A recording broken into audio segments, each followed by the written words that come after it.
Currently celebrating our 22nd year of service to the amateur radio community worldwide, we are This Week in Amateur Radio, North America's premier amateur radio and technology news magazine and bulletin service of the air.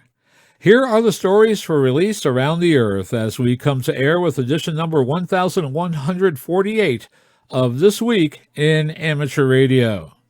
The ARRL and the Red Cross cooperate to assist storm-affected residents in Texas. The ARRL CEO, David Minster, NA2AA, will be the keynote speaker at the upcoming QSO Today virtual ham exposition.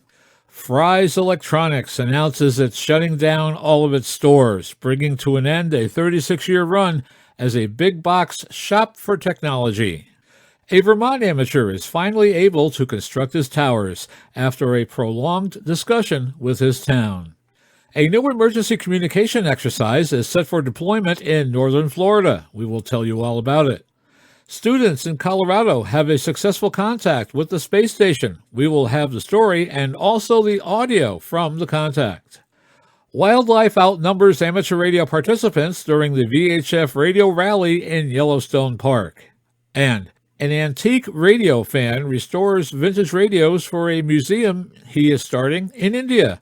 We will have the story coming up in this week's report. These headline stories will come to you in a moment, along with this week's special features. We'll visit with Bruce Page, KK5DO, and get an update from AMSAT and what's happening with all of those amateur satellites in orbit. Our technology reporter, Leo Laporte, W6TWT, will tell us how to properly secure a Wi-Fi network if you live in an apartment complex or townhome situation. And he will tell us how Australia has instituted a news tax for websites. And speaking of Australia, Australia's own Onno Benshoff, VK6FLAB, will explain why you can't always get what you want. Our own amateur radio historian, Bill Continelli, W2XOI, returns with another edition of the Ancient Amateur Archives. This week, Bill continues his look at the lowly technician class during the early days of that license in part 2 of his special report. And our tower climbing and antenna master, Greg Stoddard, KF9MP, will talk about the upcoming springtime dead band syndrome. All of that and a whole lot more is straight ahead as North America's premier amateur radio and technology news magazine and bulletin service, This Week in Amateur Radio, takes to the air right now. Reporting from our UV-lit and HEPA-filtered headquarters studio here in beautiful downtown Albany, New York, I'm George, W2XBS. And reporting from our news bureau in downtown Syracuse, New York, from historic Armory Square, where it's spring, then it's winter, then it's spring, then it's winter, then it's spring, then it's winter. I'm Chris Perrine, KB2FAF. And reporting from along the southern shore of Lake Ontario, on a beautiful sunny day in Rochester, New York, I'm Dave Wilson, WA2HOY. And reporting from the western Catskills in the mountains of upstate New York, where the snow is rapidly turning into mud, I'm Don Hulick, K2ATJ. And reporting from our Troy, New York News Bureau, where the microspikes have been replaced by just sitting in front of the fireplace for the rest of the season, I'm Eric Zitell, KD2RJX. And from our Central Florida News Bureau, I'm Fred, November Fox 2 Fox. And now, with this week's top story, here is this week's lead anchor, Chris Perrine, KB2FAF. Chris? ARRL Amateur Radio Emergency Service and the American Red Cross Volunteers joined forces in Texas under the ARRL and the Red Cross Memorandum of Understanding in responding to the situation resulting from unseasonably frigid weather. Rick Lindquist, WW1ME, has more from League headquarters in Newington.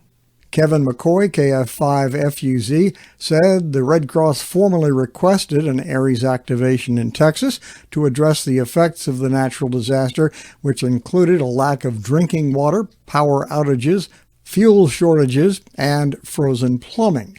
Red Cross in Central Texas supported more than 60 warming shelters at the request of governmental agencies. McCoy said they made a special effort to use WinLink email over radio to get reports of infrastructure problems and unmet needs and to communicate information about warming centers. He said WinLink operators provided the most valuable contribution to the disaster response. Several teams deployed to support emergency operations centers in Bexar, Brazos, Kerr, Travis, and Williamson counties. McCoy said the effort focused on folks with medical needs who required power and getting those people to safety. On February 20th, the Red Cross made a formal stand-down request to Texas ARRL sections from the Central and South Texas Red Cross region. Key issues remaining include the prolonged power outage and the freezing weather that left Texas with damaged water infrastructure. As McCoy said on February 22nd, things are improving rapidly. I'm Rick Lindquist, WW1ME. Some of the ARRL's organizations were also serving the needs of the National Weather Service and local government, as was the case in Williamson County, McCoy added. Reports from operators were passed to disaster program managers and disaster action teams and to the Red Cross disaster mental health personnel for evaluation. Government partners and citizens provided transportation, and Red Cross provided hotel rooms in areas where reliable power to keep these citizens safe while following pandemic protocols. An early report from Texas Hill Country concerned infrastructure failures in public service communication towers, which affected 911 calls in Mason County. This was followed by loss of cell towers in nearby counties. Those early reports really gave us an idea of what we were in for, and that was the beginning of power failure escalation in Texas, McCoy said. Power outages have now dropped from some 4 million customers to some 100,000, indicating the start of recovery operations, with damage assessment already underway. Transportation, communication, and internet had restored sufficiently to allow for that change of status, McCoy said. We made a call out to the 83 counties that we serve and did not receive any requests. We did let all WinLink operators know that we would still monitor the tactical addresses until the disaster recovery was over. We have had some infrastructure and condition reports after we sent the stand down. McCoy said some ARRL section managers and local emergency coordinators were strongly encouraging their teams to engage in their communities as their radio responsibilities decreased. He cited Section Emergency Coordinator Greg Evans, K5GTX, as an excellent example of an SEC who has been keeping his team both well-informed and well-armed with how ARRLs and ARRL operators can help best through the phases of this unprecedented event. Things are improving rapidly, McCoy said on February 22nd, but coupled with the loss of transportation and people being without water for days, we have a huge need for points of distribution for water inventories and additional water flowing into the state. We have a lot of work to do, said McCoy, who called it a very frustrating environment for organizations that want to help. We are all getting a lesson in the cascading failure resulting from cold and power outages. Government, business, and non-governmental organizations are all cooperating to help.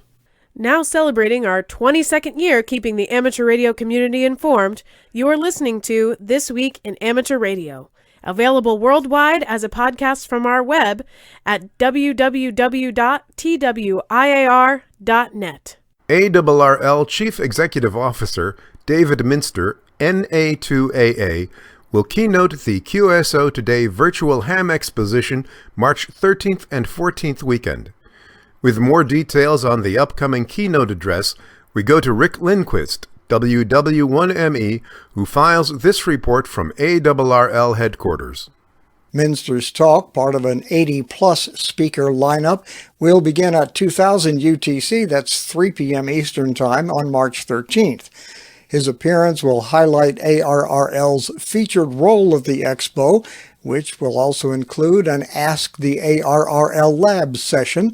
ARRL is a QSO Today Virtual Ham Expo partner. In his keynote, Minster will share his enthusiasm for advancing amateur radio and highlight current ARRL initiatives to engage and inspire the current generation of hams. At the ARRL Expo booth's Ask the ARRL Lab, lab staffers will answer questions live, offering tips about projects or suggestions to improve your station or address problems. 4 live group kit building workshops also will take place, with workshop instructors guiding participants through building a variety of kits which are available for purchase. Everything you want to know is on the QSO Today Virtual Ham Expo website, www.qsotodayhamexpo.com. I'm Rick Lindquist, WW1ME. Minster, who assumed the ARRL headquarters leadership position last September, has launched major projects and assembled teams to foster innovation and individual skill development in radio technology and communications. In his keynote, Minster will share his enthusiasm for advancing amateur radio and highlight current ARRL initiatives to engage and inspire the current generation of hams. His presentation topics will include ARRL's digital transformation, which promises to bring new value to ARRL members. An all-in digital approach will improve the way members access and engage with content, programs, and systems. The ARRL Learning Center, a hub for members to discover the many facets of amateur radio and develop practical knowledge and skills. Increasing video content, opening opportunities for amateur radio content creators and member volunteers to learn, stay informed, and keep connected. Improving training and tools to engage radio clubs, emergency communication volunteers, and students. Attendees can also learn about product review equipment testing by the lab, see a presentation on how the lab can help hams with RFI problems, and tour W1AW, the Hiram Percy Maxim Memorial Station, virtually. ARRL booth staff will also point attendees to helpful resources from across membership benefits, services, and programs. Representing the ARRL lab will be Lab Manager Ed Hare, W1RFI, Test Engineer Bob Allison, WB1GCM, Senior Laboratory Engineer Zach Lau, W1VT, RFI Engineer Paul Cianciello, W1VLF, and W1AW Station Manager Joe Garcia, NJ1Q. Between all of them, they have over 100 years of experience at ARRL headquarters. QSO Today Virtual Ham Exposition Chairman Eric Guth, 4Z1UG, also announced 4 live group kit building workshops. Workshop instructors will guide participants through building a variety of kits which will be available for purchase and delivered prior to the expo so attendees can build them at home. Attendees unable to participate during the live sessions can order and build kits by watching the workshop videos during the on-demand period that follows the expo through April 12th. Workshop kit prices range from $15 to $30. Early bird discount tickets and links to purchase kits can be found at the QSO Today Expo website. These workshops will include building the NS40 QRP transmitter, a 14-component 5 watts transmitter for 7.030 MHz with instructors David Kripe, NM0S, and Virginia Smith, NV5F. The Learn to Solder workshop will introduce the basic tools and techniques of building electronic kits. Participants will build a 20-meter transmitter kit with instructors Rex Harper, W1REX, and Stephen Hauser, N1SH. Building the Quick Key, a simple CW keyer with paddle, suitable for home and field use with instructor Joe Eisenberg, K0NEB. And the Mini Sudden Receiver, a pocket and mint tin friendly direct conversion 20-meter receiver with instructors Rex Harper, W1REX, and Stephen Hauser, N1SH. First it was Radio Shack, and now comes word that Fry's Electronics, the big box chain that was a long-time one-stop shop for tech enthusiasts, is shutting down after 36 years in business. The company cited changes in the retail industry and the challenges posed by the COVID-19 pandemic. Fry's made the announcement in a statement on its website early Wednesday, where all other content had disappeared. But the writing had been on the wall for at least 2 years as empty store shelves began to signal that the San Jose, California-based company was in trouble. Fry's operated 31 stores across 9 states, including one in Renton, south of Seattle, the only Washington location. GeekWire visited that store in October 2019 as internet reports began to circulate. The chain may be struggling in the age of Amazon and increased online shopping. The 152,000 square foot Renton store was a sea of empty shelves at the time, with very few employees or customers, wandering departments ranging from personal computers to TVs to office furniture. But a spokesman for Fry's told GeekWire back then that Fry's was gearing up for the holiday season, and it was planning to restock over the next several weeks with no plans to liquidate or close any stores. He then said that empty shelves were a scary sign for brick-and-mortar stores in general, and they used to have these computer boxes stacked, he said, waving his arm from floor to ceiling at scattered boxes on the shelves nearby. Founded in 1985 in Sunnyvale, California, Fry's had been an electronics institution for decades.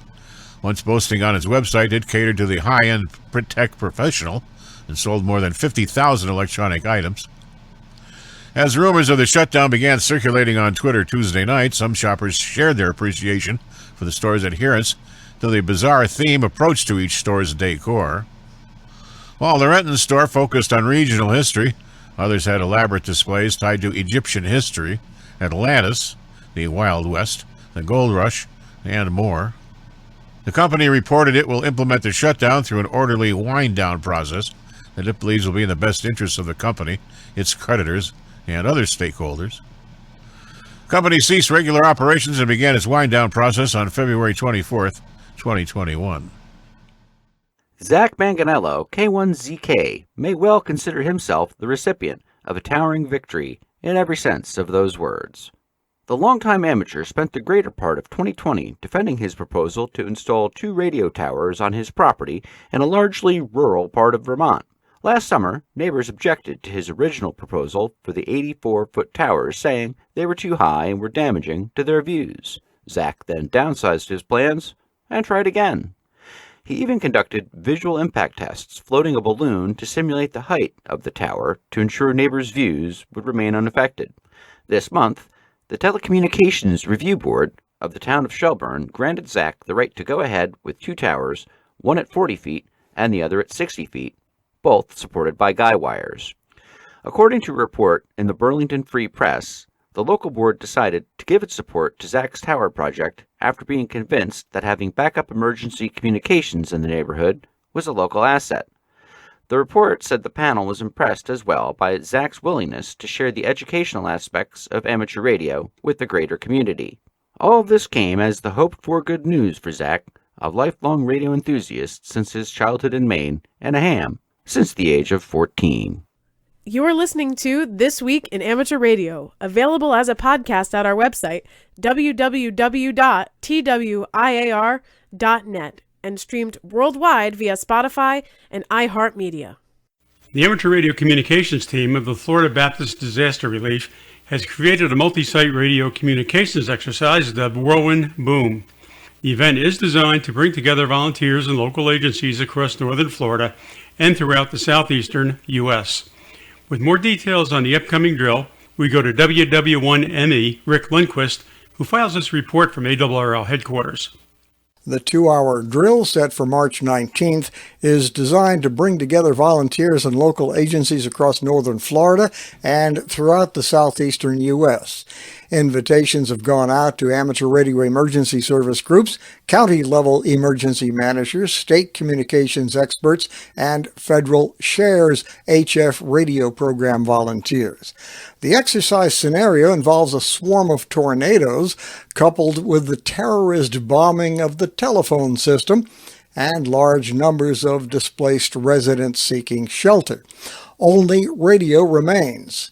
During the exercise, volunteers will practice transmitting formal reports about the utility, water, and safety situations in their counties. Many participants will communicate using portable radio gear powered by batteries or generator. Simulated outbound survivor messages to friends and family also will be sent. Participating groups will receive secret messages advising them of unexpected handicaps that mimic what might actually happen in a disaster and complicating their tasks. These exercises are structured in accordance with U.S. Department of Homeland Security training guidelines. I'm Rick Lindquist, WW1ME. Exercise objectives including antenna deployment, emergency power usage, communications planning, voice communication, establishment of a command net, preparing and handling formal status reports, tactical communications, survivor message handling, data communications, handling resource requests, efficient response times, promoting interoperability, and volunteer management. For more information on this upcoming exercise drill, please contact Gordon Gibby, KX4Z. In 2007, the Voice of America ceased operations at the Delano Relay site in Central California. The site is destined to be bulldozed, along with several relics of Collins Radio Company's Broadcast Communications Division. The Collins Collectors Association, with assistance from the Antique Wireless Association, hatched a plan to retrieve one of the Collins 821A 250 kilowatt shortwave transmitters from the site and place it on display for all to see. There is an Antique Wireless Association video presentation, which gives some history of Voice of America and the Delano site, and follows the disassembly and relocation of Delano Relay DL8. The presenter is Dennis Kidder, Whiskey 6, Delta, Quebec. He's a retired aerospace engineer, having spent nearly 45 years in system engineering. You can watch the video by going to YouTube and typing in 1 megawatt of peak AM power. And if you're interested in finding out more, go to antiquewireless.org. There's loads of interesting stuff there. An article describing how radio amateurs can help fill the information donut hole by providing post-earthquake Did You Feel It, or DYFI reports via Winlink HF radio email appeared on February 22nd in the American Geophysical Union magazine, EOS. As the article points out, ham radio networks gear up to provide real-time, on-the-ground information about earthquake shaking and damage when other communication pathways are knocked out of commission. Authors of the article were David J. Wald of the U.S. Geological Survey, Vincent Quitoriano, and Oliver Dully, K6OLI. As the article explains, Did You Feel It reports uses a questionnaire to gather individuals' experiences and observations, and the United States Geological Survey uses the information to evaluate the shaking intensity at that person's location. DYFI has been in operation since 1999 in the U.S. and 15 years around the world, during which the USGS has gathered more than 5 million individual DYFI intensity reports. The article notes that a potential problem is that public access to it may be compromised as a result of strong earthquake shaking, with affected individuals experiencing power and communication outages, or may be distracted by more immediate priorities. The U.S. Geological Survey and other global seismic network operators have witnessed report donut holes in areas of strong shaking due to loss of internet communication, the article said, most recently during the magnitude 5.7 earthquake that hit near Salt Lake City in March 2020. The article suggested that alternative pathways of communication are needed to gather important ground truth shaking data with minimal delay, and this is where amateur radio groups come into play. We now expect to sample the donut hole with the help of amateur radio groups worldwide, the article's authors said. These groups, which already provide emergency communications capabilities to government agencies, hospitals, and other critical users during emergencies and disasters, can mobilize a significant number of licensed radio operators after a strong earthquake, especially near large population centers, ensuring a baseline level of macro-seismic intensity reporting even in heavily affected areas. As the article explains, USGS has partnered with Winlink, a radio email platform with more than 28,000 users worldwide, and with ARRL Amateur Radio Emergency Service members. In June 2020, WinLink experts adapted the USGS DYFI questionnaire to their software platform, and this version is now available to all licensed amateur radio operators. This means that during a major earthquake, WinLink users can send their responses via radio to faraway receiving stations if they've lost internet service. These unaffected, out-of-area stations, or gateways, can then forward data via the internet to USGS for immediate analysis, the article said. The German National Radio Society, DARC, reports that 35 electrical noise area monitoring systems, or ENAMs, have been delivered, and another 20 locations are sought as part of efforts to monitor the interference from man-made noise on the HF bands. ENAMS is a receiving system distributed over Germany and networked together for recording the interference level in the frequency range 50 kHz to 30 MHz. It was started by DARC because measurements made by the Federal Network Agency ceased in 2011, and therefore the general interference level was no longer being officially recorded. With the help of the ENAMS network, the DARC can make scientifically reliable statements about interference levels on shortwave frequencies. As is well known, man-made interference has increased in recent years as various consumer devices drive up the noise level. The ENAMS antenna consists of an active rod that is placed close to the ground. It's located on a support at a height of 1 meter on a cross-shaped base 1 meter squared. The Earth network consists of 8 radials, each 2.5 meters long. The overall area of the Earth network is approximately 35 square meters. The antenna stands clear of buildings and tall trees. The antenna cable is choked with ferrite tube cores for the first 6.5 meters and goes directly into what they describe as the measuring bunker underground, where the receiver is located. The network has so far been stable and continuously measures the interference level, sending the data back to the DARC server. We are This Week in Amateur Radio, available as a direct download on our website at www.twiar.net. The case of the insecure apartment Wi-Fi. Next. And now with the latest technology news and commentary from Petaluma, California. This Week in Amateur Radio is proud to present Leo Laporte. Michael lives in an apartment, and in an apartment complex where they very kindly supply Wi-Fi to everybody in the apartment complex. But he said, there's a problem. I feel like it might be insecure because it's just Wi-Fi, and the login is his apartment number or anybody's apartment number, and then the phone number of the front office at the apartment complex. In other words, anybody who lives at this apartment complex knows everybody else's Wi-Fi password and can log in. Furthermore, it wouldn't take a criminal genius to figure this out, and if somebody could drive up to near your apartment, they could easily log into your Wi-Fi. What's the harm in that? Well, there's a lot of problems here.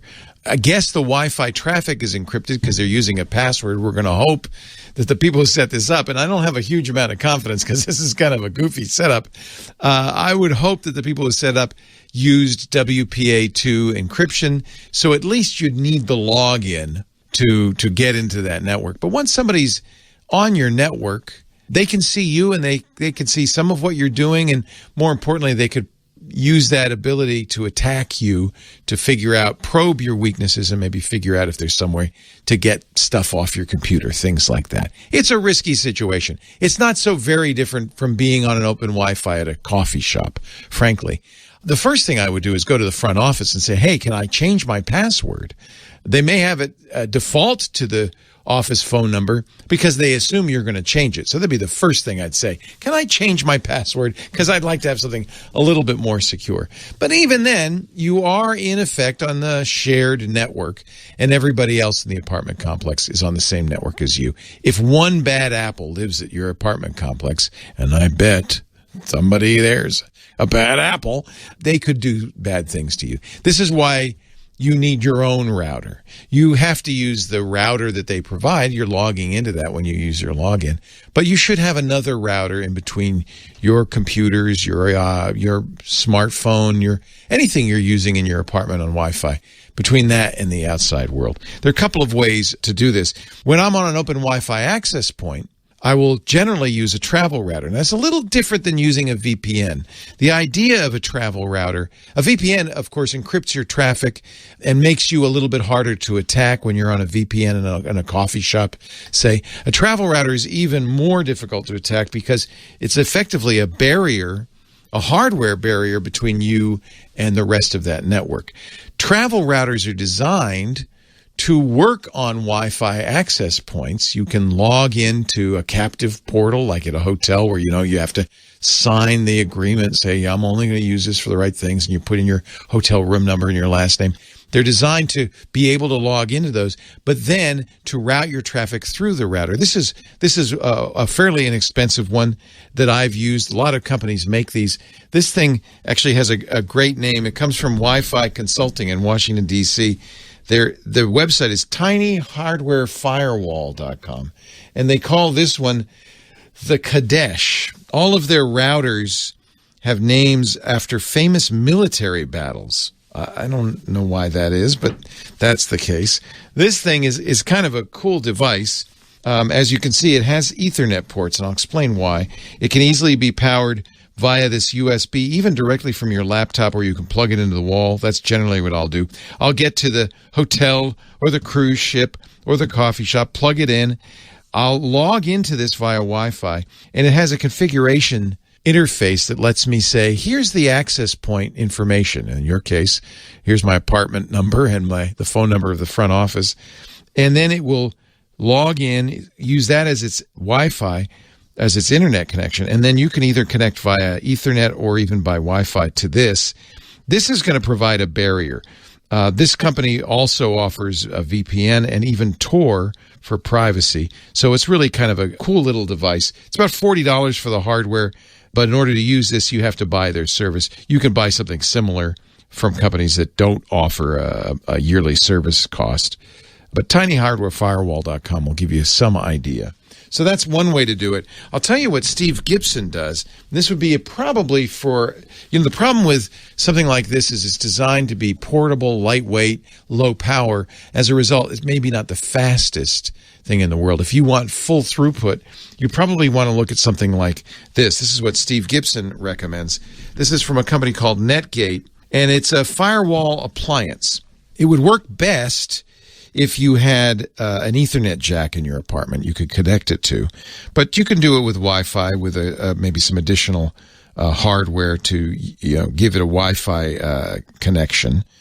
The idea, though, the thing that makes this so cool is it's using a open source router program called pfSense, which is widely considered to be the best security tool out there. It's open source. It gives you a lot of control. And this device is a little more expensive, but it is a pfSense router that gives you all sorts of firewall protection, security. It is really powerful. So this would protect you absolutely against any attacks coming in through the apartment complex's Wi-Fi, including from your neighbors. pfSense is really good stuff. You can even run pfSense off an old computer. So if you have a computer lying around that you're not using, it doesn't have to be particularly powerful. This little appliance device is not. But you could use that computer, put pfSense on it, give that computer access to the apartment complex's Wi-Fi, and then use it to be a router that you log into with all your devices internally. So this is the easiest solution, this little portable router from Tiny Hardware Firewall. But the SG1100 firewall appliance from Netgate, maybe a little faster, a little bit more robust. You just leave it plugged in. In a sense, what you're doing is you've got a router in the office complex's front office, the apartment complex's front office, that is ostensibly your Wi-Fi router when you're logging in. What you'd really like to do is have yet another router in between that and your devices internally. So any router will help you do that. But I think a router with some security features is going to be a great idea. That will let you kind of really eliminate the chance that any neighbors might try to probe your devices, see what you're up to. So there's really 3 levels. You could start, the simplest, easiest would be use a VPN for sure. Pretend you're on an open Wi-Fi access point. You're in a coffee shop. That's the first thing to do. You want to get a little more sophisticated, have a little more control, maybe a little bit more secure, this travel router. And then you want the ultimate situation. This is going to give you the best possible security. I would use this even if you didn't have this crazy situation. The SG1100 firewall appliance running pfSense. It's a great question, Michael. It's an unusual, I would hope an unusual situation. I think it may be the first thing to do is to talk to the apartment complex and see why they've set it up this way. Maybe they don't even understand that it's, fundamentally insecure to have a Wi-Fi access password that everybody knows. It would be no different than if I were, set up my Wi-Fi here in the office with no password. Then somebody parking in our parking lot could get on our Wi-Fi and start to, interact with our computers on the network. You're in that exact same situation. It's as if you don't have a password at all, since it's such an easily guessed password. So get some additional protection. Let's see, what else is in the news? So Facebook did it. If you think about sites like Google and Facebook, I think sometimes newspapers say, oh, they put us out of business. It's true, the internet really hasn't been good for printed things like newspapers and magazines, even books, certainly encyclopedias, because all that stuff's online. I still buy printed books, but only if I, kind of have to, if there's not an internet version of it. News, yeah, I still get a Sunday paper just because I like to have that big thing clonking on my porch. And I get the local paper, but most of my news is probably the case with you, is on the internet. So, that's been a big change for publishers and something they've had to deal with. They like to cast blame. I mean, it's the internet in general, but what's funny is that sites like Facebook and Google and even Twitter send people to news sites, right? A lot of times that's where you get the link. So, in some ways you could say, well, thank you, Google, because if it weren't for Google, that's where you find the story that you're looking for. People don't go to their local paper online, though, pretty much, right? You search it. And I guess you could also blame sites like Craigslist, and Tinder and others, because they're taking away some of the real revenue, the classified ads. That's one of the things that keeps newspapers alive. Display ads, too.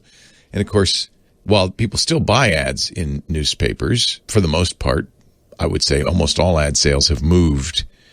Well, I guess, to some degree to radio and TV. Do they blame radio and TV for putting them out of business? I don't know. And then to a great degree, of course, to websites. So publishers like Rupert Murdoch, the guy in charge of the Wall Street Journal and a bunch of other tabloid newspapers around the world. He's big in Australia. He's Australian, big in Australia. And, of course, Fox. Rupert doesn't like that too much. And he's decided to blame Google and Facebook. Went to the Australian legislature and said, you ought to make a law. There ought to be a law against this. And, in fact, they're about to make a law that says Google and Facebook have to pay the newspapers for sending them traffic. What they don't like is that, the search results, and if you search for a news story, have a little snippet, you've seen it, little clip, and they say, oh, man, they're taking our content. But on the other hand, you could probably also say if it weren't for Google and Facebook, how would people find your content? I mean, you could definitely say that they send a lot of traffic to these newspapers. What do you think? Australia's about to pass a link tax, in effect. This is where they charge Google and Facebook for sending traffic to newspapers and give that money to the newspapers. Google was so upset about this initially, they said, well, in that case, we're just going to turn off Google search in Australia. But they caved. They made a deal with Rupert Murdoch, and I guess other publishers too, to pay them an unnamed amount of money they're going to, it's one of those deals where, we're going to work together on a bunch of those, but really what the bottom line is, we're going to, we'll give you some money so you don't, make us do this. Facebook took the other tack. They said, all right, fine. And they have banned news links in Australia on Facebook. There's no more news on Facebook, which actually I don't think is a bad thing. It kind of hurts Australian health authorities because their stuff's not there anymore either. Australian government, that's not there either, as well as all the news sources. That's all gone. It's just your family and friends, what Facebook, I think, originally kind of promised, family and friends. Turns out, though, maybe about a quarter of all Australians, maybe 20%, get their news from Facebook. That's it. They're going to... So we'll see. Maybe they'll go back to reading the newspaper. Australians are hopping mad. Especially the government. They said, well, we want to charge you a tax. No, you're not going to charge us a tax. We're just not going to have any news. Google's decided to make a deal. I think, in some ways, people were mad at Google because they caved. I think it's just the way of the world, Somebody has a problem, you work it out, you negotiate. Google said, all right, we make a lot of money. We could probably give you a little bit. Rupert's happy. Facebook went for the nuclear option. And turned off all news in Australia. I'd love to hear from some Australians about how you feel about that. I kind of say good on Facebook. That's fine. That's their business. They say, well, we don't really need news to make Facebook worthwhile. Fine. You want to charge us to link back to your papers? Fine. This happened in Spain. They started to charge a link tax to Google. So Google turned off links to Spanish news publications in Spain. And they cried uncle pretty quick, because all of a sudden all the traffic to their sites disappeared. It's an interesting story. It's a story of modern times. And I think really it isn't Google's or Facebook's fault. It's the way of the world. That's the internet. Internet is a disruptive force. It's disruptive to my business, to radio. It's disruptive to TV. It's really disruptive to cable companies. Be interested to see if cable companies decide to charge a Google tax. That would be interesting. Anyway, I'm glad you were here, and I'm here, and I'll be here next week, and I hope you'll come by and bring your friends, too, as we talk high tech. Leo Laporte, the tech guy. Foundations of amateur radio. One of the things about amateur radio that I find intensely fascinating, and to be honest, sometimes just as frustrating, is that you don't know what the outcome of an experiment might be at any one time. Not because you cannot control the experiment or because you don't know what you're doing, but because the number of variables involved in most meaningful amateur radio experiments is pretty much infinite. I've spoken about this before, the idea that if you were to make a simple dipole antenna and fold the ends on each other, you'd have infinite variation in antennas, with just a so-called simple antenna, since you can vary the shape of it in an unending variety of ways. The other day I was doing an experiment, an amateur radio one to be sure, but I was doing this within the realm of computing. I have been playing with digital modes for some time now, and along the way shared some of what I've learned. It occurred to me that I've been assuming that if you had the chance to follow along, you'd have access to the required hardware. Simple enough, a $20 RTL SDR dongle, but nonetheless extra hardware. What might happen if you rule out that dongle and instead used a web-based receiver like WebSDR or KiwiSDR, or any number of other such sites where you can pretty much tune to any band and frequency and see what's going on at a particular antenna location? For one, it might allow you to decode something like APRS remotely, or decode an FT8 signal, perhaps even your own FT8 signal. Unfortunately, most, if not all of those sites include only the bare-bones decoders for things like CW, AM, SSB, and FM.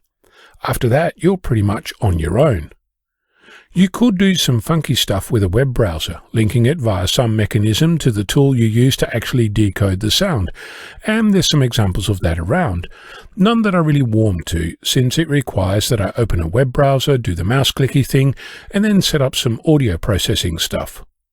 What if I wanted to figure out where the ISS was right now, and wanted to listen to a receiver that was within the reception range of the ISS as it passed overhead, and automatically updated the receiver in real time as the ISS was orbiting the Earth?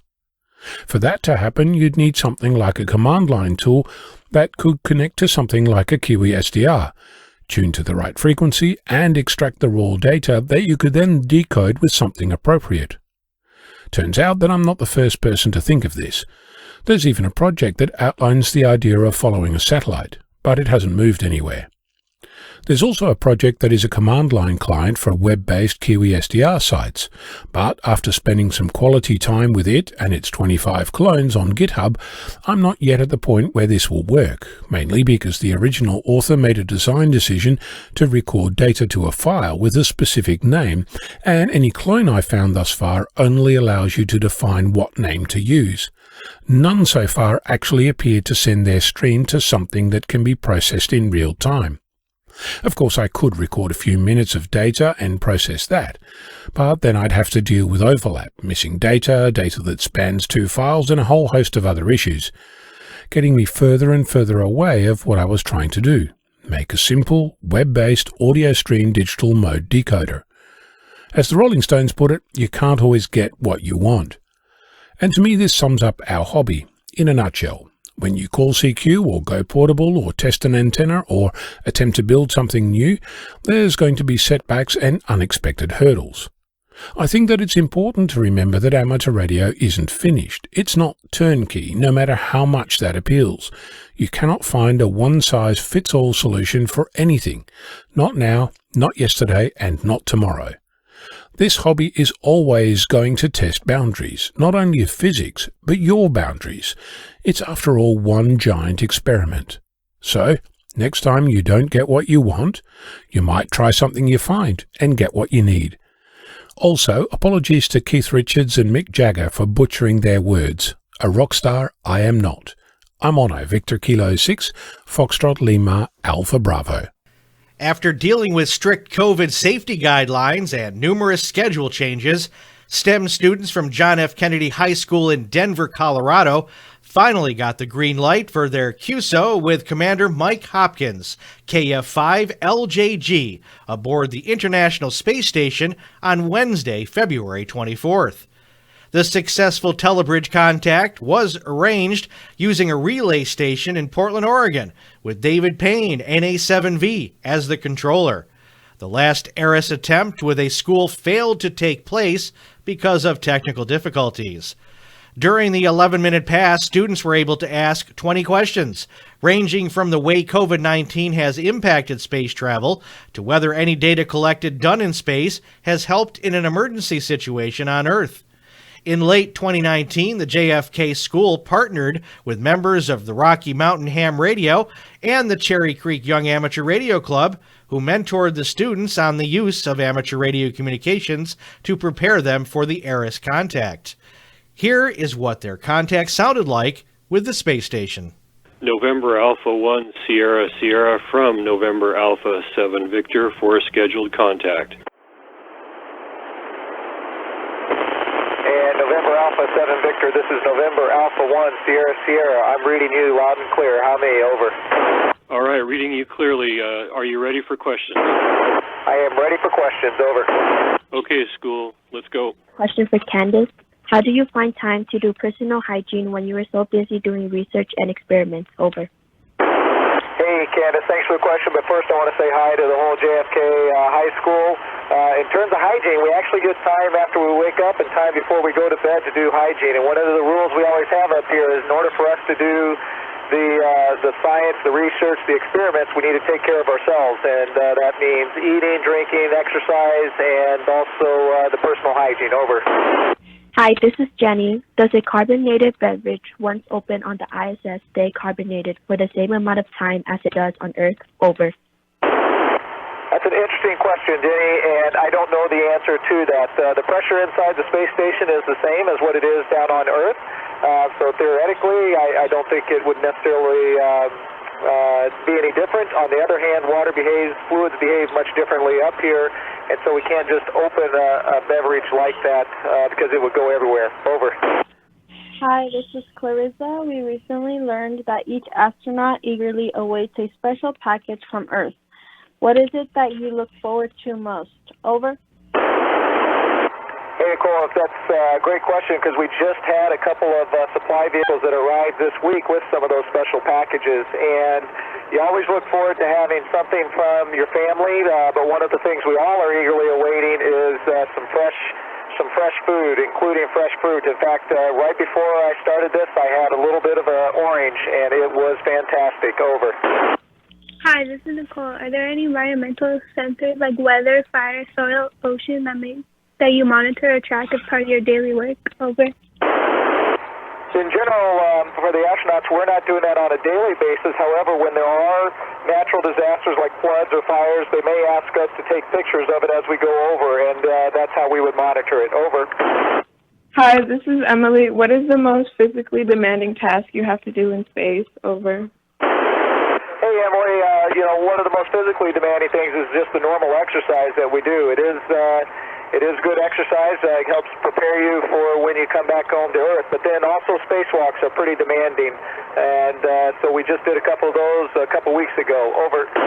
Hi, this is Diego. What was going through your head when you first found out that you were chosen for the mission to ISS? Over. Hey, Diego, that's a great question as well. It's when you first get selected to be an astronaut, you're pretty excited about that, and you think it doesn't get any better. But when they actually tell you they're going to send you into space, it's kind of amazing because you're like, wow, they really intend to send me up there, and so it's just it's an unbelievable feeling that's hard to believe. Over. Oh, hey, this is Jorge. How comfortable are the new spacesuits, and what is your new favorite feature of these spacesuits? Over.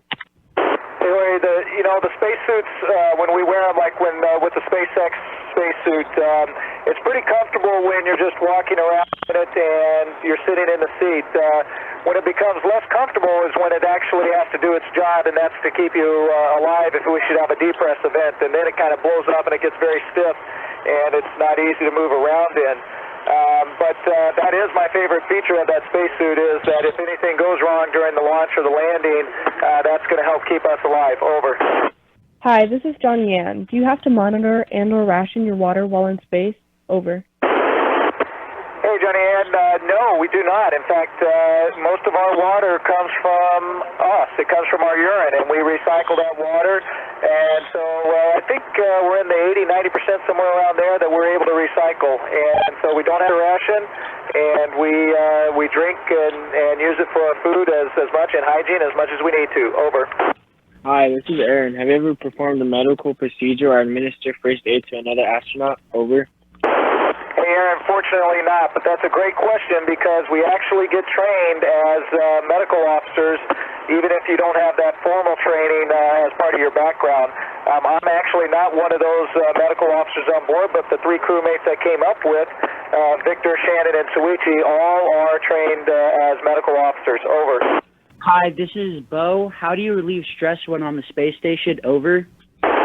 Hey, Bo, one of the things we always do when we have a little bit of free time is it's just to get in touch with your family.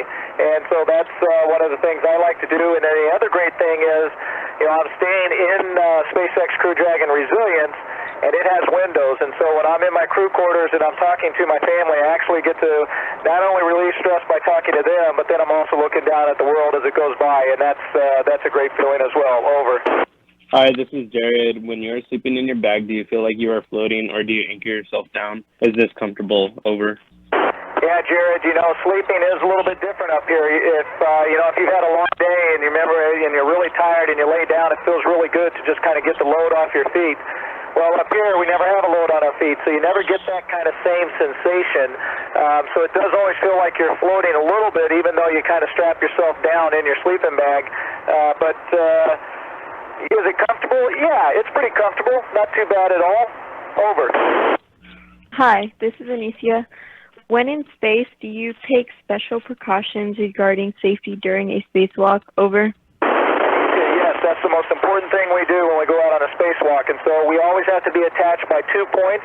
And so when we first go out the door, we put down what we call a safety tether. And that goes with it, the big reel that as we're moving around station, it reels out this long cable. And then the other point of contact is always our hands, or once we get to a work site, we can put down another safety tether or waist tether to make sure we have those 2 points of contact always with station. Over. Hi, this is Gianna. Did your training accurately prepare you for the stresses of launch? Over. Gianna, that's a great question. Launch was absolutely unbelievable, and yes, our training did a great job of getting us ready for that. But you know, we can't simulate what it's actually like, the G loads and just the vibrations and all that. It's really hard to simulate that, so you just do sim practice again and again, and so the procedures you're pretty familiar with, but then the actual feeling is something that you can only experience on the launch itself. Over. This is Jenny reading a question for Candace again. What is your preferred form of exercise on Earth, and is this something you can continue to do on the ISS? Over. Yeah, so my preferred exercise on Earth is basically lifting weights and running, and yes, I can do both of those on ISS. We do have a treadmill, and we have a weightlifting device that uses the vacuum, basically a cylinder that we take the vacuum and we can pull against that vacuum, and it works really well. We can do all the normal lifts like squats and deadlifts and bench press, etc. Over. This is Jenny again. How long did it take you to get used to the vacuum facilities and procedures on the ISS? What was the hardest part? Over. Jenny, that's a funny question. So, you know, one of the things about microgravity in space is the simple things become hard, and that is definitely one of them. It can always be a little bit messier up here in the microgravity environment. Do you get used to it? Yes. But I think that is one of the things that I'm not going to miss whenever I have to come back to Earth, and that's having to use the toilet facility up here. Over. This is Clarissa again. If there was one plant you could grow in the International Space Station, what would it be and why? Over. Clarissa, what a wonderful question. We actually have a lot of plants growing on station right now. We've got peas, we've got basil, we've got pak choi, we've got mustard. And so, you know, if I had my choice, anything that's edible would be my first choice, but then I'd also love to be able to grow a flower while I was up here and take it home to my wife afterwards. Over. This is Nicole again. Have you ever had a malfunction with your spacesuit? What did you do? Over. You know, very fortunate I've never had a malfunction with our spacesuits, but today we are actually doing a leak check on our spacesuits for the two that are going to go on spacewalks this weekend, and we didn't pass one of the leak checks, so we did have to just troubleshoot, and one of the things that means is you just take piece by piece off and just verify that there's nothing that's stuck in between the seals or that's nothing that's broken. Over. Okay, we've lost the space station over the horizon. Now celebrating our 22nd year keeping the amateur radio community informed, you are listening to This Week in Amateur Radio. Available worldwide as a podcast from our web at www.twiar.net. This is W2XBS with the propagation forecast for Saturday, February 27th. Tad Cook, K7RA in Seattle, reports that sunspots have returned and solar activity increased on every day over the reporting week. On Thursday evening, for example, SpaceWeather.com reported that sunspot group AR2804 had doubled in size in a single day. The total sunspot area was 200 millionths of a solar hemisphere, a level not seen since the end of last year. It actually took 2 days to double in size, Tuesday through Thursday, covering 100, 150, and then 200. The average daily sunspot number increased from 0 to 19.6, while the average daily solar flux rose from 72 to 75.7. Geomagnetic activity was also higher, with average daily planetary A indices increasing from 7.7 to 16, and the average daily mid-latitude A index rose from 5.6 to 12.4. The predicted solar flux for the next 15 days is 80 on February 26th to the 20th, 78 on March 1st, 74 on March 2nd to the 5th, 73 on March 5th and 6th, 74, 70, 74, and 76 on March 7th to the 10th, and 72, 71, 72, and 70 on March 11th to the 14th. The predicted planetary A indices are 5 on February 26th to March 1st, 18 and 12 on March 2nd and 3rd, 10, 8, and 15 on March 4th to the 6th, 5 on March 7th to the 11th, and 15, 10, and 5 on March 12th to the 14th. Time now for the AMSAT report. If you're interested in old issues of the AMSAT Journal, all of the journals from the current one back to 2014 are now online in the members-only area. The journals from 1969 to 2013 will be added later. Many of the older issues need to be scanned first before being uploaded. If you are a collector of rare islands on satellite, Dimitri N6DNM may have the opportunity to operate from Santa Rosa Island in CM93. The island has only been activated once before. This is a pretty rare grid on satellite. Dimitri hopes to be there on May 15th, so save the date. Amateur radio on the International Space Station contacts are continuing using the Kenwood TMD710E in the service module until the antenna issue is corrected on the Columbus module where the Kenwood TM710GA is located. The AMSAT report comes to us each week courtesy of Bruce Page, KK5DO. Josh Tanner, the Australian filmmaker who produced the thriller Decommissioned by Perception Pictures, has explained how he came up with the idea to develop the movie short. In approximately 6 minutes of film, the SUITSAT returns in the future to haunt International Space Station Commander Diaz, played by Joey Vieira, who spots SUITSAT, the surplus Russian Orlan spacesuit that was turned into an amateur radio satellite several years ago by the amateur radio on the International Space Station. An exclusive ARRL video interview premiering on Saturday, February 27th, brings together Tanner, who directed the sci-fi horror film about an eerie ham radio in space re-encounter, and ARRS International Chair Frank Bauer, KA3HDO. In the interview conducted by ARRL volunteer Josh Nass, KI6NAZ, of the popular YouTube channel Ham Radio Crash Course, Tanner described the uniquely creative and technical aspects of the filmmaking involved in Decommissioned and his connection with the real-life SUITSAT-1. My wife Jade, who is the co-writer of the short film, and I are really obsessed with space, and we discovered SUITSAT on Wikipedia, Tanner said in an interview. It was an initial sort of two prolonged reactions. One, this is genius. It's amazing that they did this. I never heard this before. And the second one was, this is kind of creepy that they had what looks like a stranded dead astronaut floating around the Earth. And there were voices of children being transmitted from it. SUITSAT-1 transmitted a voice message. This is SUITSAT-1, RS0RS in several languages, plus telemetry and a slow scan TV image on an 8-minute cycle as it orbited Earth. Tanner said a lot of films he produces involves pieces of history that are rather quite odd or interesting that maybe a lot of people don't know about. Bauer described the background of the 2006 SUITSAT project, which involved ARISS's relationship with Sergei Sambarov, RV-3DR. Sambarov was the initial brainchild behind SUITSAT-1's concept, and ARRS ran with it, Bauer recounted. We had 3 weeks to pull it all together and get it ready for launch, Bauer said, and that included getting safety approvals. SUITSAT-1 operated for about 2 weeks, and a contest of sorts evolved to guess when it would burn up in the atmosphere, which wasn't until about 6 months later. The SUITSAT-2 was launched from the ISS several years later. Tanner said the decommissioned script was written about 3 years ago, but creating the realistic atmosphere and sets involved a number of complexities, which was very expensive. A big push towards using video game engine technology in featured film developments made it possible. Decommissioned was produced using a game engine called Unreal Engine, which is also used to produce the TV show The Mandalorian. So grab your popcorn and avoid a spoiler. ARRL recommends viewing the short film before watching the 45-minute interview.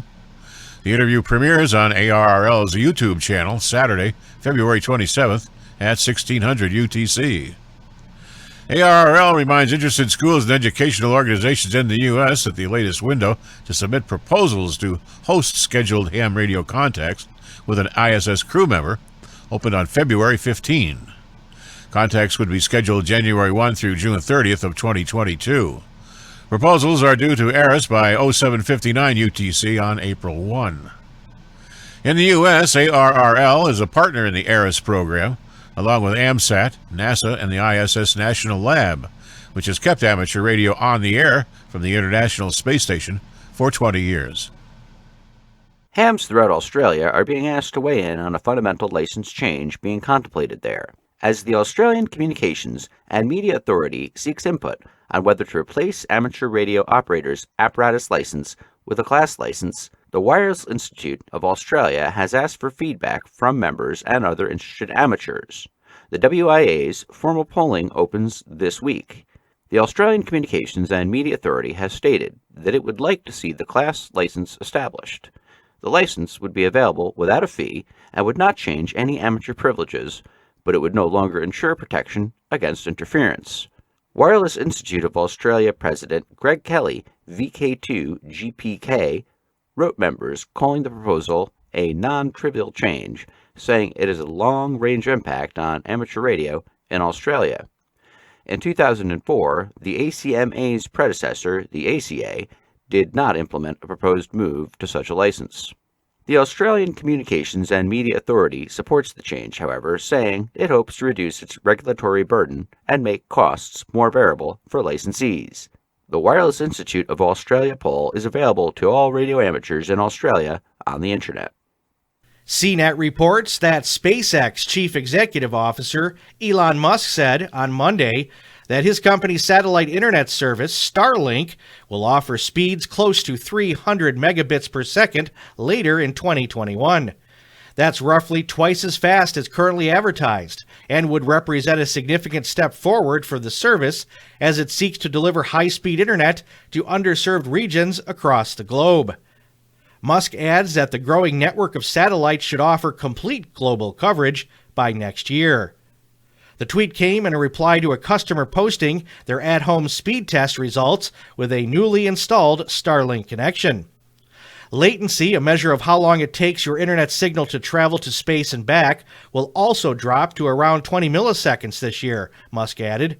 That would be a validation of the company's strategy of launching its satellites into low Earth orbit, which reduces the distance that those signals need to travel. The strategy has also raised red flags with astronomers, worried about obstructions to the night sky's visibility, which is something SpaceX has been working to address with updates to its satellite design. Musk went on to reply to another user who asked for a coverage map, telling them that Starlink will cover most of Earth by end of the year, all of it by next year. From there, Musk said it's all about densifying coverage, though he noted that the satellite internet coverage is best suited for regions with low to medium population density. Now celebrating our 22nd year keeping the amateur radio community informed, you are listening to This Week in Amateur Radio, available worldwide as a podcast from our web at www.twiar.net. Finland's National Amateur Radio Society, the SRAL, reports that military radio amateurs using the Oscar India callsign prefix will be on the air on Friday, the 5th of March. Oscar India is a rare prefix. There are only about 35 stations with an OI callsign, and a special ham radio award is available for working contacts with the OI prefixed stations. To be eligible for the award, stations need to work contacts as follows. Stations located outside Finland need to work 5 OI stations, and those who are within Finland need to work 10 contacts. You can find out more about the OI award at cirad.fi/OI-award. And over on the other side of the globe, the Royal Australian Air Force is celebrating its centenary with some special call signs. From modest beginnings in 1921, the Air Force says it's grown into a potent, world-class operation, which Australia relies upon in both conflict and peace. The men and women of the Royal Australian Air Force have achieved great success in serving Australia and its national interest over the past 100 years. The RAAF was formed on the 31st of March 1921. To mark this centenary, the Wireless Institute of Australia will be celebrating with 2 call signs. Victor Kilo 100 Alpha Foxtrot from the 1st of March to the 31st of August 2021, which will be used by a team of radio amateurs across the bands around Australia. Victor India 100 Alpha Foxtrot operates from the 1st of March to the 29th of May 2021 and will be used by radio amateurs that are either current or veteran military personnel, and some activities may take place from military bases. Stuart Birkin, Victor Kilo 8, November Sierra Bravo, will be organising the event. A team of 40-plus operators across Australia will be celebrating the centenary over the next few months. A commemorative four-sided QSL card will be available for direct QSL requests. There's no QSL Bureau route, but OQRS will be in use. If you have any questions about the activity, please contact Stuart, Victor Kilo 8, November Sierra Bravo at Victor Kilo 8, November Sierra Bravo at hotmail.com. And there's full information on QRZ.com. And now, with his segment on tower climbing and antenna safety, here is Arizona's own Greg Stoddard, KF9MP. Every year in the spring, folks in the Midwest experience a phenomena I call dead band. The good news is it only lasts for about 8 weeks and is gone most every night. Maybe this one has bitten you. Here's what it is. Dead band season is generally, it starts in mid-April and ends in mid-June. Almost every day about 9 o'clock a.m. until about 45 minutes after sunset, we experience very poor band conditions. Power line noise is unusually bad, and propagation on most bands is far below average. From AM broadcast to cellular and paging above 1 gigahertz, everything is below average. While weather may seem to be a factor, this occurs sometimes without regard to the weather. Days with clear skies, low humidity, and high winds are usually the worst. I notice it the most in my truck on those days when I get half-scale S-meter noise readings on 6 meters, 2 meters, and 220 from power lines stronger than at any other time of the year. An AM radio station I like to listen to about 45 miles from my home is usually full quieting, is barely hearable during dead band season. My cell phone is functioning well below average during the day, and simplex conversations on 220 can take 35 watts to cover only a few miles. What's even weirder than deadband is how it can affect certain regions and leave others untouched. Sometimes I think altitude of the ground may be a factor too. In the early morning hours, we can hear troposkip from 150 miles away, but locally conditions on VHF and UHF are very poor at best. Everybody experiences deadband, but few people talk about trying to identify its cause, then maybe a cure. Do you experience radio conditions in your area like I just described? This is Greg Stoddard, KF9MP, reporting for This Week in Amateur Radio. The Lincoln Shortwave Club, which hosts the National Hamfest in the UK, celebrated their 100th anniversary in February, and Steve Burke, Mike 5 Zulu Zulu Zulu, also known as Golf 6 Tango Victor Papa, was interviewed on BBC Radio Lincoln. The club's inaugural meeting was held in the Spread Eagle Hotel in Lincoln on February the 10th, 1921.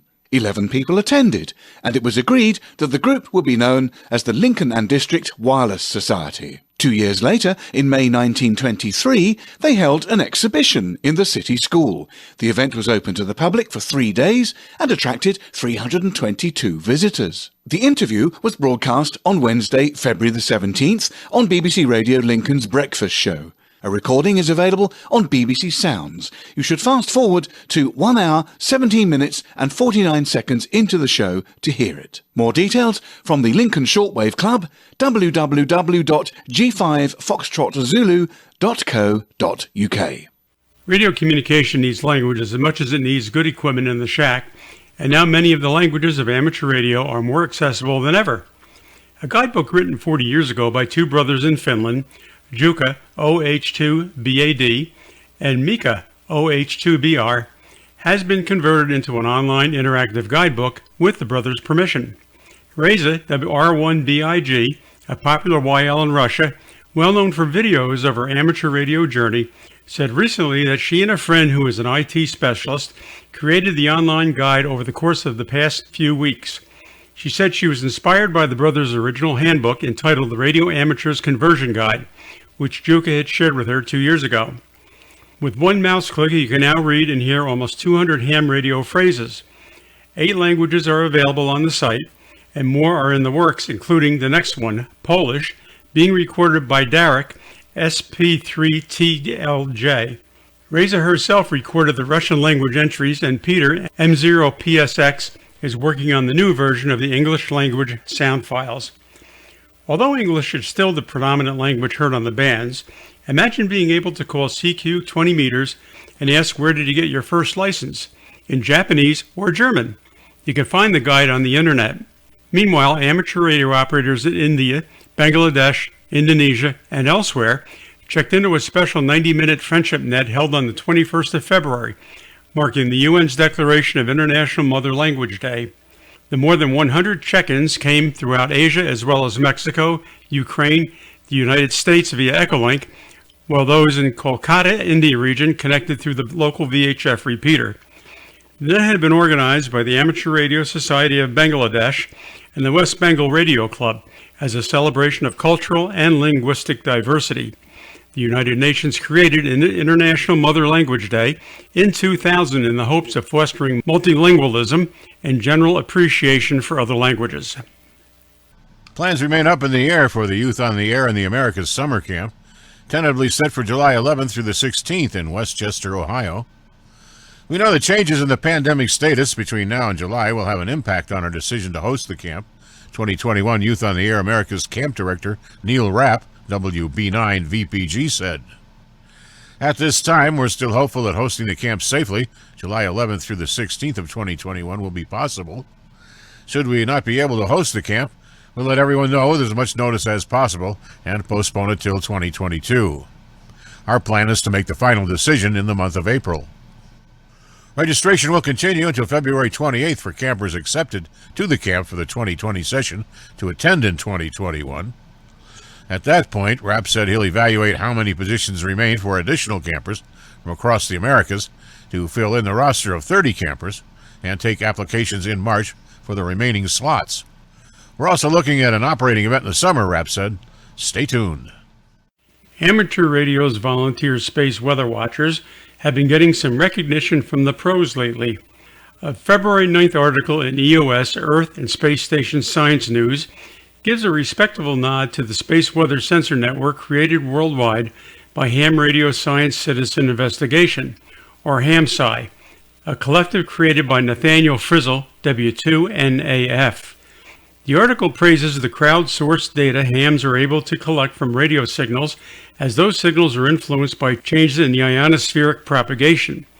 It was co-written by Nathaniel, along with David Kazdan, AD8Y, and Christina Collins, both of Case Western Reserve University, W8EDU. EOS is a publication of the American Geophysical Union.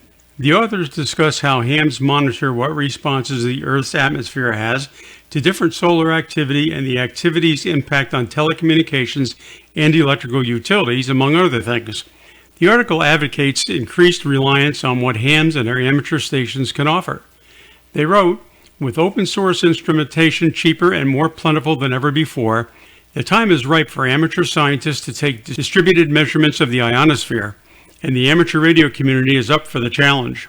With support from the National Science Foundation, HAMSCI has launched a personal space weather station project to support hams who wish to collect such data to be used in space science research. Publication of the article comes just weeks before HAMSCI's virtual workshop, which is being held on March 19th and 20th. The Denby Dale Radio Society has organised an impressive lineup of amateur radio talks for spring, which you can watch live on Zoom or later on YouTube. The planned talks, which start at 7:30 p.m. on Wednesdays, are as follows. On Wednesday, the 3rd of March, the speaker is Nick, Mike 0, November Tango Victor. He's talking about building your own simple HF radio and the fun he's had since he took up amateur radio. On Wednesday, the 17th of March, the speaker is Brian, Whiskey 2, Romeo Bravo Juliet. He's produced a new ham kit for his club with information and ideas about how to get your license and move forward in the hobby. So this meeting will be especially of interest to new amateurs and those starting in the hobby. Wednesday the 24th of March sees Anthony, Foxtrot 4 Golf Oscar Hotel, introducing us to how radio amateurs can use the Raspberry Pi and the Arduino equipment. On Wednesday the 31st of March, Carl, Kilo 9 Lima Alpha, is going to talk about forthcoming HF propagation and Sunspot Cycle 25. Wednesday the 7th of April has Jeff, Whiskey 0 Charlie Golf, showing us around the contesting station Papa Juliet 2 Tango, located on the Caribbean island of Curaçao, and describing how they've made 1 million contacts. Not that any of us are envious of the amazing location and station. On Wednesday, the 14th of April, John, Golf 8 Sierra Echo Quebec, will be talking about portable stations and omnidirectional antennas.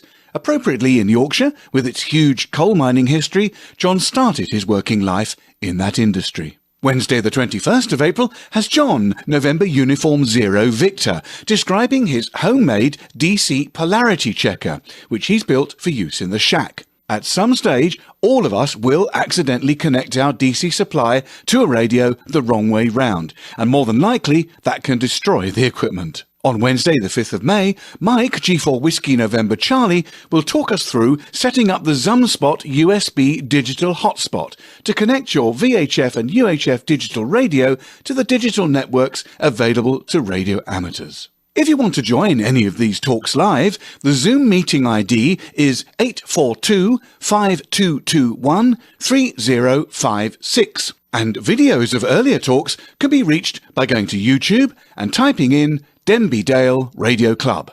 Wyoming and southern Montana hams belonging to the North Yellowstone Amateur Radio Club and Park County Amateur Radio Emergency Service took to the wilderness in late January during heavy snow to take part in an emergency preparedness exercise. The groups have about 15 members in all.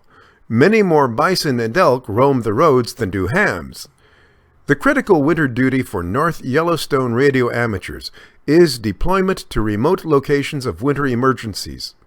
To train for these responses, the members devised the VHF Radio Relay, a radio scavenger hunt designed to get members out to remote road locations where winter emergencies may require radio communications support. The group uses the Eagle's Nest repeater located at 8,000 feet on Electric Peak southwest of Gardner, Montana, the north entrance to Yellowstone National Park. The repeater covers the northern one-third of the vast park and southern half of Park County, Montana. Participants rigorously observed pandemic precautions. Participating hams received 2 pages of instructions. The first contained directions for completing their call-out assignment and listed 15 locations that required hams to deploy to the far reaches of the radio coverage area. The second page consisted of a map. Only 3 roads are in the area, and conditions on one dirt road are typically difficult. Each route had 5 locations along the way to the terminal checkpoint. The 15 widely spaced locations guaranteed that no operator could visit them all. Each location was assigned a tactical call sign, and communicators had to use GPS to verify that they were in their precise positions. At all locations, hams radioed net control to have their location verified before moving to the next location. On 2 roads, an interpretive sign stood at the last check-in point.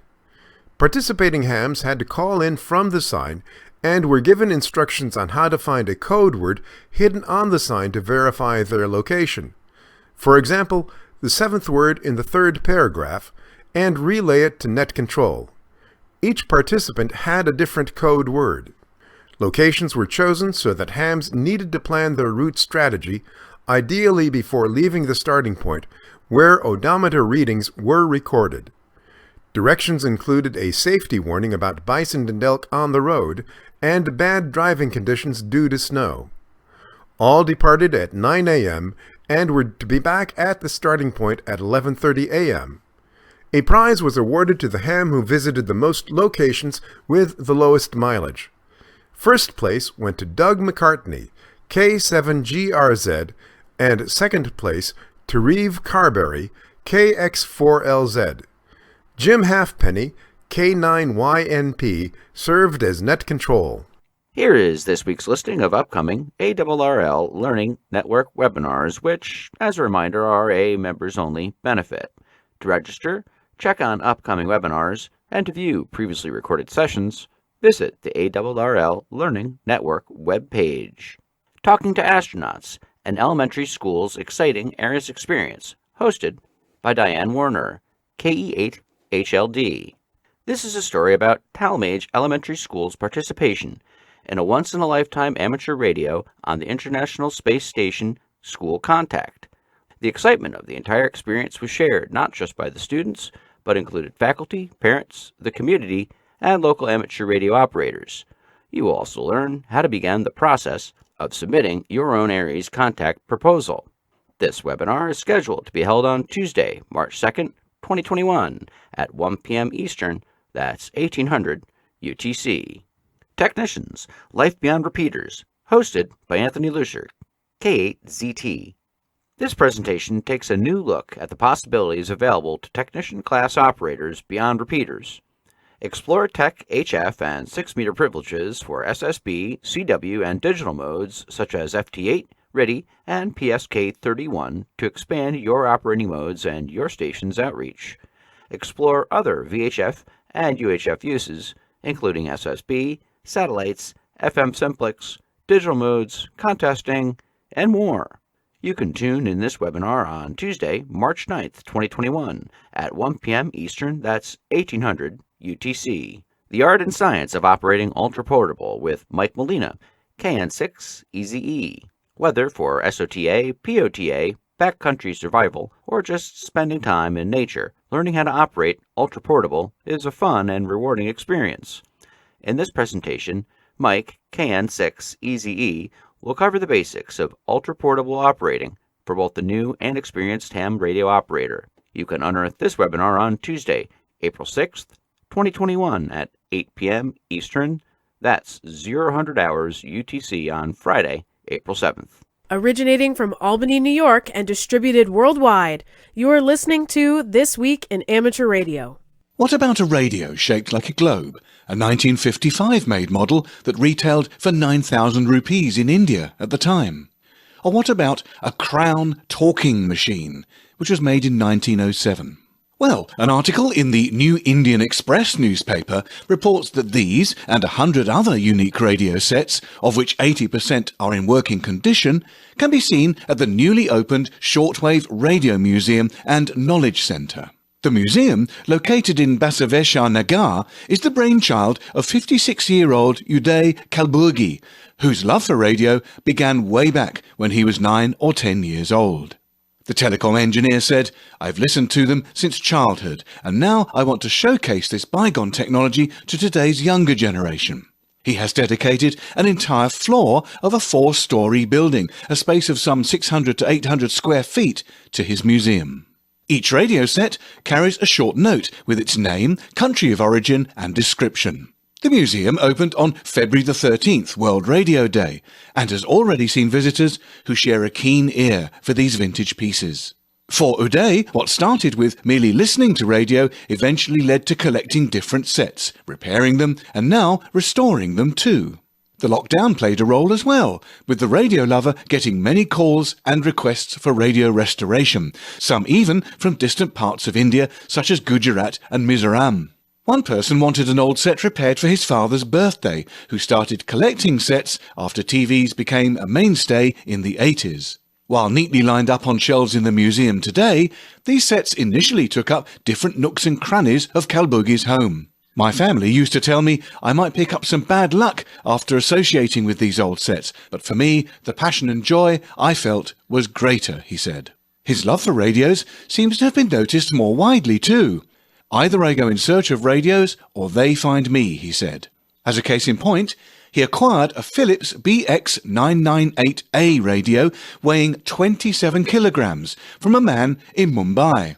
The radio belonged to the man's father-in-law, and he was ready to sell it at 12,000 rupees, that's about £120. When Uday consulted his mentor and fellow radio restorer, Pandu Rajan, he was told not to think twice. On eBay, the same model retails for €2,000, that's about £1,800.